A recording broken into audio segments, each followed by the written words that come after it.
All right, welcome back. Today, as the offseason begins, we're going to get into building around Victor Wembanyama. Now, we are only one season deep into the Wembanyama experiment. However, he has already established himself as one of the most polarizing figures in the NBA. Um, Numerous accounts say he's among the best, 10, 15 players in the league. I don't know if he's that high, but next season, we're looking at a guy who's going to be an all NBA player. Should he play meaningful minutes the whole season? So, this is a guy that Spurs have him for 3 more years on a rookie contract, and I'd expect them to retain him for a long time. And he's going to be a big winning player. However, he's going to need pieces around him. Spurs didn't have a great season this year, and it's okay because they're rebuilding. But eventually, we're going to need to see some success around Wembanyama. So here's my tools to building around him. So last season, as I said, not great. They went 22 and 60. League bottom feeder. They were a bottom feeder last season. That's how they ended up with Wembanyama. And both of these past seasons, they've had the same record, and it's tied for their worst record since the 1989 season. So it's been a while since the team has been this bad, but I have a feeling it's going to turn around soon. They're also estimated to have around 21.3 million in cap space as we progress into free agency. So in terms of draft capital, they definitely have some picks and assets on the table in that regard. This year, they're picking fourth, eighth, 35th, and 48th, and it gets even better in the coming years. So between 2025 and 2028, that's 4 seasons. They have 6 unprotected firsts, 2 protected firsts, as well as 2 swap rights in 26 and 28, and then 14 second round picks. They have even more second round picks down the line. They have about 20 ish. Um, and as you can see below, I've put down the years and what they have in which year. They have a lot of good capital coming up, and I hope they can turn it into some pieces. Recently, in the draft, they've been fairly active. In the first round, over the past couple of years, they've drafted Wembanyama, obviously. They've also drafted Jeremy Socon, who's been the second most successful of this group, and then some rotation guys in Malachi Branham and Blake Wesley. And then Josh Primo, unfortunately, was a reach at the time, and then decided to get naughty, shall we say, with an employee, I believe. Little flashing incident. So that is why he's not on the team anymore. And then second round picks, City Sissoko. Looks like he's a potential guy for year 2 coming up. And then Chandler and Wisekamp, just not really big, meaningful guys. So now we got the Zach Collins question, okay? Zach Collins, as we could see, 69 games last year, which is, a relatively good bill of health for him. He's missed a lot of time in the past. He averaged 11 and 5 a game.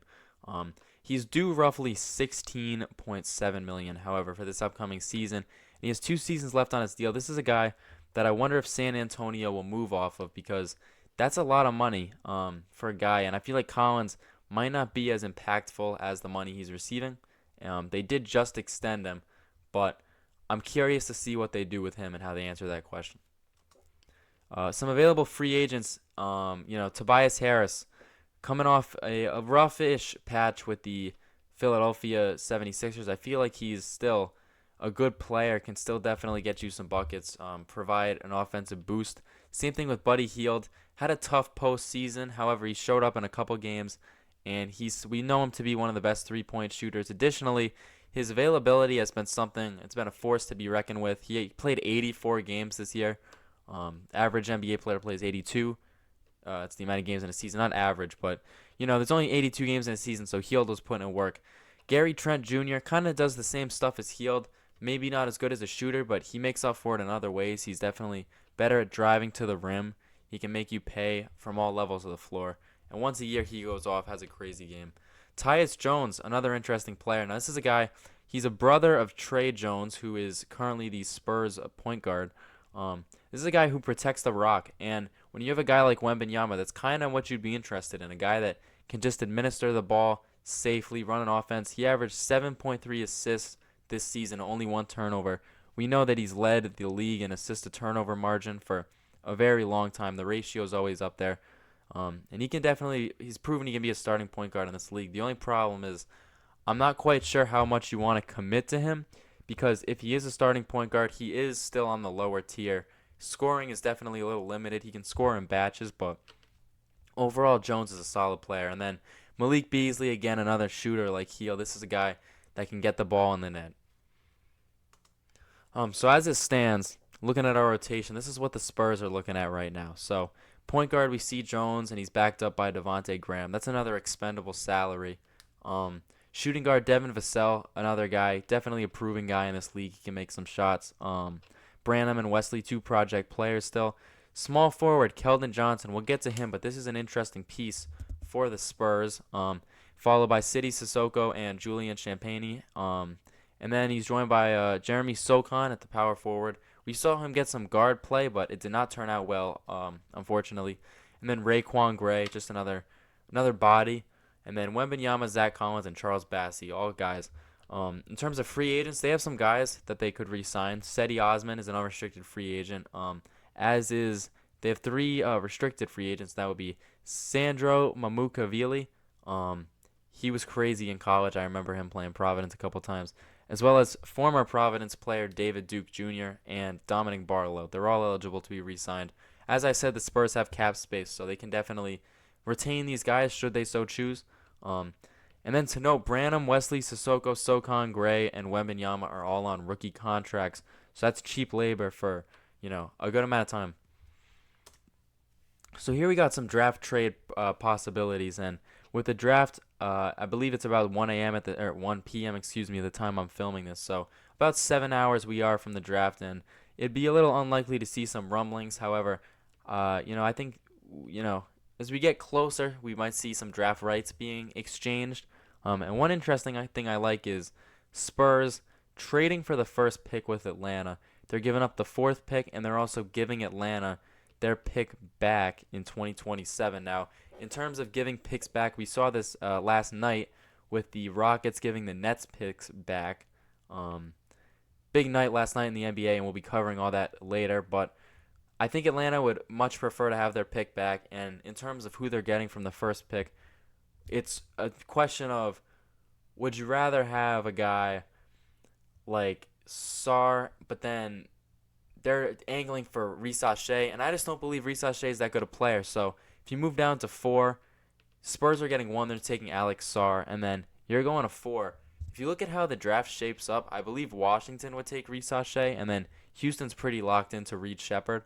But after that, I feel like,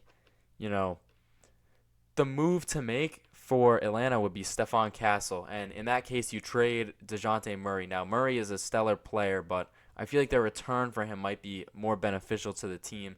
And Castle is a good 2-guard, and I think he could really benefit playing alongside Trae Young. So that's a good trade for them. And then next trade is with Washington. Washington has control of the Clippers pick this year, and that is 26th.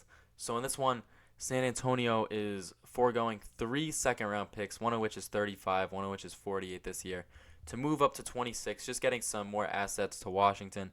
26, I feel like there's a variety of ways you could go. Maybe a guy like Ryan Dunn is still on the board, although I doubt it. And you could just get another rotation player at that spot. So here's what I do. This is an opportunity for the Spurs to gain talent, and they might want to stay at 4 and 8 because if you look at it, Wembanyama is here right now and he's ready to contend, and I feel like the Spurs might not be in the lottery very much over the next few years and over his career. So I have him trading up to Atlanta. This is a deal I hope happens. Alex Sarr, definitely, an international star in his own right. His numbers aren't, eye-popping, but this is a guy I feel like could come to the NBA and be better. Similar to Derek Lively last season. Wasn't good at Duke, really, and then came into the NBA and he was a double-double machine. This is a guy, he's French, and I just think the fit next to Wembanyama is something I'd experiment with. And then at pick 8, I feel like if you still have that pick, I feel like you just got to go with the best player available. You got Ron Holland and Stephon Castle. Devin Carter, nice defensive-minded guard. I can't say enough about him if you've watched the other videos. And Nikola Topic, this is a guy who I think is probably the best pick if you're picking number 8 is Topic, unless Castle's on the board, but I don't think he will be. Topic is a guy who his assists are up there. He averages about 7 assists, 8 assists a game. He did tear his ACL a couple weeks ago, and that is definitely a detriment to his career, but I don't think it will matter that much. I think we have good enough health care and rehabilitation centers these days where I think that Topic will be back in the action soon enough. And, let's say he doesn't play this season. You just got another season to gather picks and build your team up for Wembanyama in the future. This will be a good year to see what you really have. At 26, however, I really like them picking Kellin Johnson out of Arizona. This guy's I've seen him projected in the second round mostly all the time. This is just an athletic guy. He can put the ball on the floor. He really just has a knack for doing some things well, and I think next to some of the players in this lineup, he could be a really interesting piece.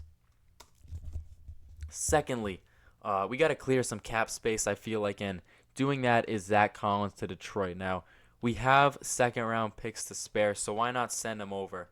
These are guys, second-round picks, we have them for a reason, right?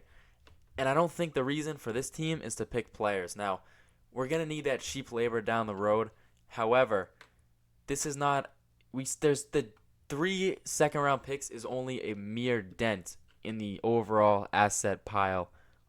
This move clears over $14 million for them, and like I said, it only dents the supply. You're giving up 3 picks, none of which are your own. They all belong to New Orleans or Portland in one case. You're getting back Chimeze Medu. He's not much, but again, is he better than Raekwon Gray? He just might be. Third thing, shocker here. I have them offering Tobias Harris a 2-year Bruce Brown contract. First year, looking at 28. Second year, 29 million.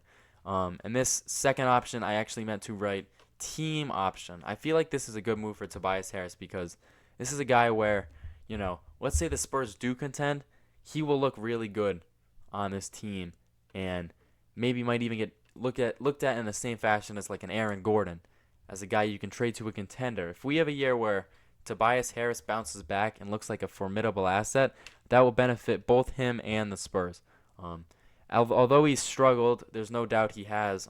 He's played in postseason contests, and he hasn't done well, but he has that definitive experience, and he can rise to asset status. So now we're left with the Kellin Johnson dilemma. Okay, so after being selected by the Spurs in 2019, he's played in 300 games more, and he's one of the steadiest three-point shooters. He averages 1.7 a contest. However, his pay rate does not match the fact that at times his production matches some of the guys on cheaper rookie contracts. Some of the guys on the roster I feel like just exist to play the same role as Johnson, and I feel like that might make the relationship wasteful between these two parties here. I think he's a player that's going to be floated in trade talks, to be honest, and I just think the guys that the Spurs bring in might be better. So I think there's reason to move him. So Miami is a team that I wrote down. I think could be interesting. He kind of embodies Heat culture a little bit. Kind of plays like Grant Williams, if that makes sense. Same thing with Philadelphia. Additional free agent points. 2 guys I like are both Suns, and that's Bol and Drew Eubanks. Bol, we all heard that hot mic about Wembanyama. I'm not quite sure you'd want to play with him. However, this alien front court would be something that you just would marvel at. Like Wembanyama and Bol bringing back the Twin Towers to San Antonio, like they did with Robinson and Duncan. Obviously not as good, but just that would be such an interesting pairing. And then Drew Eubanks, he just opted out of his deal with Phoenix. He's another guy. He can definitely give you some valuable minutes. Averaged 5 and 4 in, not a lot of time, not a lot of playing time, but filling in for Zach Collins, I think he can serve the same role perfectly. So with my proposed plan, looking at here, we're starting Topic, Vassell, Johnson, Sochan, and Wembanyama. And then off the bench, we got Trey Jones, Malachi Branham, Sissoko, Bol, and Alex Sarr backing up Wembanyama. Sarr, I feel like, could also play some power forward. Should you trade Johnson, move Sochan to small forward? A lot of interesting things to be had here. He can move, so it's not like it's not like a Mobley Allen situation where they're clogging the floor. You also got guys even far back in the rotation like Metu, Johnson, Devontae Graham still, and Osman's still an impending free agent with bird rights. If you're signing Harris, you might not have the money to bring him back, but at the end of the day, he's probably better than Sissoko and Johnson. So just another piece to have. I am all in favor of letting Sissoko prosper. This is a guy who is another French prospect. Just building up the French roster is very interesting. And let's say they have assets next year. They go all in for, I believe the guy's name is Traore, just another French guard. Be really interested. I'm really interested in seeing the development of this team. So expectations. I feel like for this season, it feels foolish for the Spurs to angle towards contention. Now, you can't afford to, be like a middling, like 36 and 46 team. However, I feel like in the West, that's not sniffing the playoffs. There's no rush to trade picks. They got good players on rookie contracts, and their star is satisfied. For all we know, Wembanyama really loves San Antonio. He was welcomed there with open arms. I can't see why he'd want to leave. And an extra season on the brink allows for the development of young players and figuring out fits next to Wembanyama. So that's all I have today. We're keeping the videos pushing out. We're really working. Me and Mason are working to get the content out. I draft tonight and draft tomorrow as well. We got more videos coming today. By the time you're seeing this, I believe there'll be another one shortly after this one. And then we're gonna, as this draft and the initial stages of the off season stop, we're gonna get more regular with our upload schedule. But we're really excited to be making this type of content, and thank you for watching. If you haven't subscribed already, please subscribe. It helps us out a lot.